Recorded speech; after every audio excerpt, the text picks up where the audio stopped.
ہمارے سامنے اور مائیگرنٹس ہیں دنیا کے، مختلف کمیونٹیز ہیں، جوز کمیونٹیز ہیں، چائنیز ہیں، اور بھی لوگ ہیں اور بڑے سکسیسفل لوگ ہیں، اور انہوں نے اپنے جو پرابلمز ہیں ان کے حل ڈھونڈے ہیں،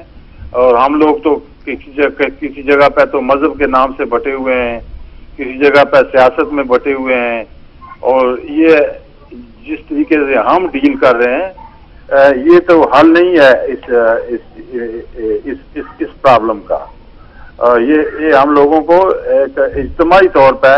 اس ایشو پر بیٹھ کر بات کرنی پڑے گی۔ جی ابھی آپ سے پہلے ایک بہن نے آ کے تو مطلب فون کے ذریعے بتایا، وہ کہہ رہی ہیں کہ جی یہاں کا جو سسٹم ہے، جی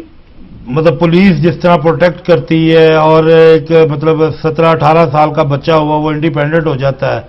اس وجہ سے اس مسئلے کو حل نہیں کیا جا سکتا۔ نہیں، تو آپ کس طرح ایڈوائز دیتے ہیں؟ مختصر لفظوں میں اتفاق نہیں کرتا۔ جی پہلی بات تو یہ جس سسٹم میں ہم رہ رہے ہیں، جی جی ہمیں اس سسٹم کی رسپیکٹ کرنی چاہیے اور اس سسٹم کے ساتھ کوآپریٹ بھی کرنا چاہیے، جی جی اور ان ریالٹی یہی ہمارا اب سسٹم ہے جی جی جس میں ہم رہ رہے ہیں، جی جی کیونکہ ہم اس سوسائٹی کا ایک حصہ ہے۔ بالکل ہم اپنے آپ کو اس سوسائٹی سے ہمیں الگ نہیں کرنا چاہیے۔ درست ظاہر ہے ہم اپنی ویلیوز جو ہیں جی جی ان کو سامنے رکھنا چاہیے، اور کس طریقے سے اپنی ویلیوز کو سامنے رکھ کر ہم اس سوسائٹی کے اندر اپنا ایک مقام یا اپنی جو ینگ جنریشن ہے ان کی آئیڈینٹی کو برقرار رکھ سکتے ہیں۔ جی جی یہ اس کے لیے یہ کوئی ایک دن کا یا کچھ منٹ کا یہ ایسا پروگرام نہیں ہے جس پہ آپ کو کوئی مشورہ دیا جائے۔ بالکل ایک لمبی ڈیبیٹ کی ضرورت ہے، لمبی ڈیبیٹ کا یہ کام ہے، اور جی یہ کوئی مشکل کام نہیں ہے جس کو ہم نے اتنا مشکل بنایا ہوا ہے۔ جی یہ اصل انفیکٹ جو میں سمجھتا ہوں کہ یہ ساری غلطی ہماری اپنی کمیونٹی کی ہے۔ لیکن مشکل تو ہے نا جی، کیونکہ ہر فیملی کے ہر اندر کام یہ مشکل ہے اگر آپ اس کو نہ کریں تو، جی جی اور جی اس کا کوئی حل ڈھونڈیں تو ہر کام کا کوئی نہ کوئی حل بالکل راستہ نکلتا ہے۔ آپ کی جو ہم مائیگرنٹس لوگ رہتے ہیں یہاں باہر جی دنیا میں، اس میں ہم جوز کمیونٹی ہے، موسٹ سکسیسفل کمیونٹی ہے دنیا کی، جی جی اور انہوں نے اپنے ساری ہر چیز اچیو کی ہے، اور وہ ہمارے لیے ایک ماڈل ہے۔ اختلافات اپنی جگہ پہ ہیں، اسی طرح اور چائنیز ہیں، اسی طرح جاپنیز ہیں، بہت سے لوگ ہیں۔ جی تو ہم لوگوں نے جو ایشو سمجھتے ہیں کہ یہ کوئی اتنا بڑا ایشو ہے اور بڑا ایشو بھی ہے، لیکن حل ہر چیز کے موجود ہوتے ہیں۔ لیکن آپ دیکھیں نا، ہم اتنے ڈسپریٹ ہیں کہ آپ ہماری مسجدوں میں اب میں نے کچھ مسجدوں میں ریسرچ کیا کہ بڑے اچھے طریقے سے بچوں کو پڑھایا جاتا ہے، جی لیکن زیادہ جو ہمارے جو مذہبی لوگ کام کر رہے ہیں ان کے پیچھے کچھ نہ کچھ کوئی پولیٹیکل کوئی پاور ہے، کچھ فنڈنگ ہے، کوئی وہ ایک خاص ڈائریکشن میں لوگ کام کر رہے ہیں۔ جی تو یہ ساری چیزیں ایسی ہیں کہ جن پہ ہمیں اجتماعی طور پہ ہم لوگوں کو بیٹھ کر سوچنا پڑے گا کہ کس طریقے سے ہم اپنی جو کمنگ جنریشن ہے اس کو کس طریقے سے ہم اپنی ان کی آئیڈینٹی برقرار رکھ سکتے ہیں، ان کو اپنے کلچر سے منسلک